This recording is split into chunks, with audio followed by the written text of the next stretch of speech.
This is a joint project between the Economics Department at Virginia Tech and the Department of Economics at Universidad de Piura. In Piura in Peru, of course, they have a Lima campus. So our students will be visiting both the Lima campus and the Piura campus.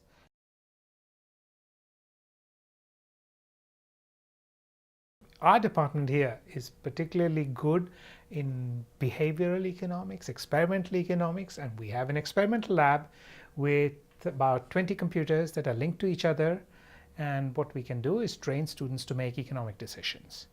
And what's good about this is that you can bring together a group of people that don't necessarily know each other, put them into mock economic situations, pay them for the economic performance, and see what they learn out of it. Okay, what goes on in Peru, which we don't have, is the ability to do things in the field. And so what we hope is that in the spirit of experiential learning, students will get the lab component here and the field component in Peru, where they will go out and look at experiments that are being run in the field.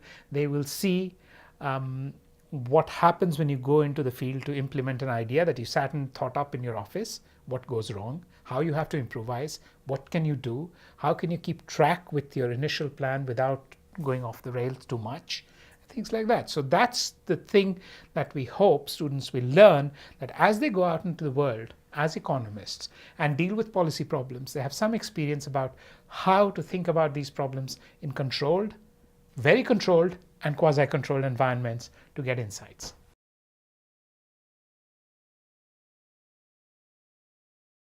Sitting in your office is not going to give you solutions that will work necessarily in the field. It's important to think of things in the office. That's very important, because that's the first stage. That's the design conception stage. But then you need to go out and see if it really works.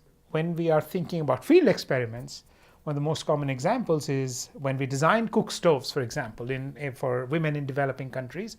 So the problem with cook stoves is they're not well designed, or rudimentary cook stoves create a lot of smoke within the house. That creates all kinds of upper respiratory infections and problems for not only the mothers, but for kids especially. So that puts kids at risk and the rest of the family. So what happens is, if people who don't use these stoves don't go and see what circumstances people live and use them in, then you come up with stuff that's either never used or used once, and then we always buy the product we never use. We just use it. It looks attractive on TV. We buy it. We use it once, and then it gets shelved somewhere. That's often what happens.